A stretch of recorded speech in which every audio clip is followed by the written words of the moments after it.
Без комисијски претседател и без членовите албанци, со една опозиционерка. Во некомплетен состав под привремено водство на Антонио Милошовски, Собраниската комисија за надзор на тајните служби ги помина портите на Агенцијата за разузнавање и ја посети оваа тајна служба. Се запознале со надлежностите само 2 недели откако со така наречениот извештај на Прибе, Брисел испрати порака дека нема речиси никаква контрола и надзор врз македонските тајни служби. Во агенцијата каде денеска биле пратениците, работи и агентот со иницијали ШМ, за кого се објавени телефонски разговори во косовските медиуми, како разговара и се среќава со водачите на Кумановската терористичка група. Агенцијата за разузнавање се закани дека ќе гони македонски медиуми кои ги пренесуваат пишувањата од Косово, каде беше открит идентитетот на разузнавачот. Милошовски не коментираше многу на овие теми поврзани со Куманово, но ја држи линијата дека треба внимателно да се известува за разузнавачките работи, па дури доколку и во странство на некого му го откријат шпионското занимање. Беше потенцирано дека е од особена важност и домашните и странските медиуми да ја почитуваат дискрецијата и тајноста на податоците, особено кога се работи за личности кои што се ангажирани од безбедносните служби, бидејќи тоа е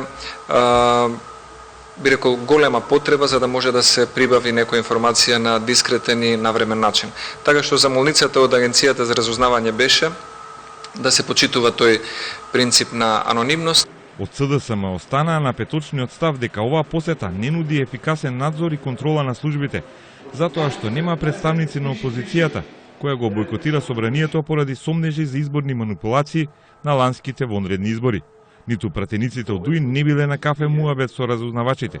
И 14 месеци по изборите на Зулфи Адили и на Рафи Салити не им се издадени безбедносни сертификати.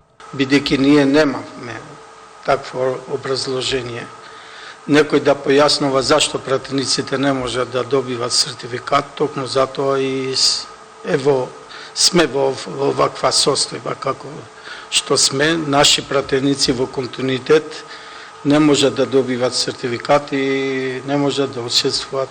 Во извештајот на Прибе најголеми забелешки беа нотирани за огромниот неконтролиран прислушувачки систем кој е во УБК, а Милошовски рече дека наредна собраниска визита ќе биде во тајната полиција на МВР, најверојатно во втората половина на јули. Доколку забетонираниот цврст став на СДСМ за парламентарен бојкот не распукне и тогаш за посета на УБК, парламентарната комисија повторно ќе ја води пратеник од власта наместо законски предвидениот претседател од опозицијата.